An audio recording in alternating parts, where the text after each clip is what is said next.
इतने घटिया और इतने गंदे लोग हैं ये, लेकिन हम लोगों को दोस्तों मिलकर सच को सच हम बताएंगे, झूठ को झूठ बताएंगे। इतने घटिया इन लोगों ने सोचा कि ये लड़की को हम कहीं मुंह दिखाने लायक नहीं छोड़ेंगे, लेकिन हुआ क्या?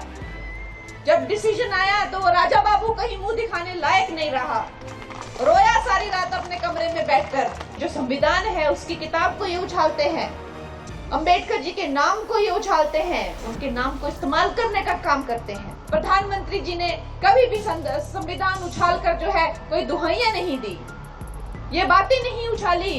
कहते ना झूठ को 100 बार बोलो तो वो भी सच बन जाता है। ये है कांग्रेस की जो है कूटनीति।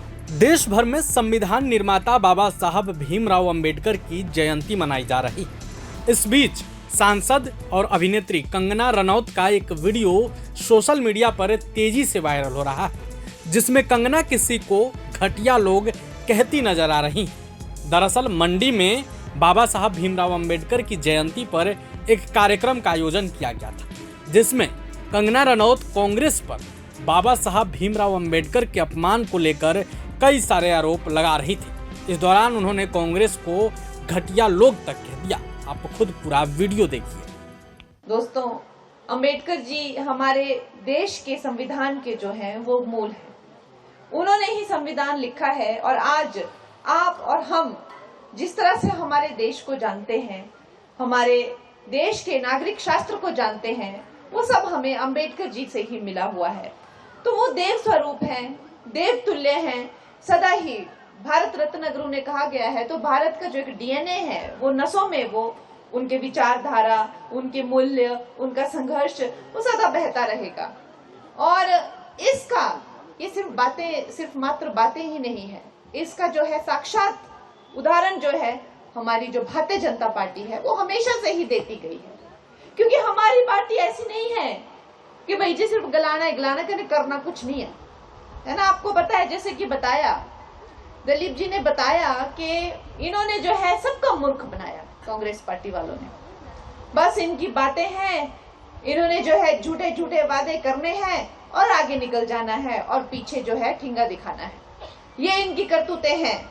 इन्होंने ही आजकल एक नया प्रचलन इन्होंने शुरू किया है कि जो संविधान है उसकी किताब को ये उछालते हैं, अंबेडकर जी के नाम को ये उछालते हैं, उनके नाम को इस्तेमाल करने का काम करते हैं।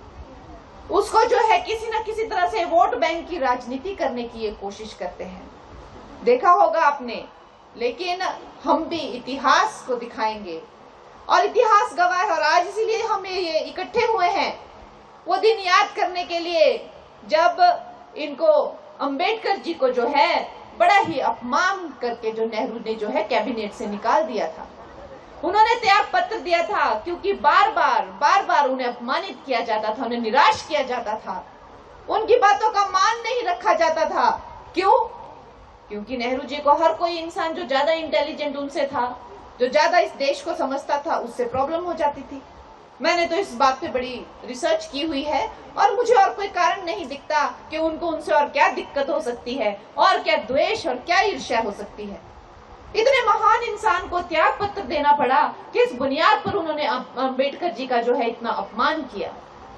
उसके बाद इन्होंने वोट बैंक राजनीति तो जारी रखी, लेकिन जब चाहे कितने ही संक्षिप्त काल के लिए जो है भारतीय जनता पार्टी की सरकार आई हो, लेकिन अगर भारत रत्न किसी ने दिया अंबेडकर जी ने तो भारतीय जनता पार्टी की सरकार ने उन्हें भारत रत्न दिया। उसके बाद प्रधानमंत्री जी ने कभी भी संविधान उछाल कर जो है कोई दुहाइयां नहीं दी, ये बातें नहीं उछाली। और जैसे ही वो सत्ता में आए, सबसे पहले उनको देवतुल्य स्थान अंबेडकर जी को अगर किसी ने दिया है तो वो नरेंद्र मोदी जी ने दिया है। उनके जो पंच तीर्थ हैं उनको पूजनीय घोषित किया। जहां उनका जन्म हुआ, जहां उन्होंने शिक्षा ली, जहां उन्होंने अपनी तपस्या की, जहां उनका मृत्यु हुई, जहां उनकी समाधि बनी, ये सब प्रभातखबर.com, विश्वास वही, रफ्तार नहीं।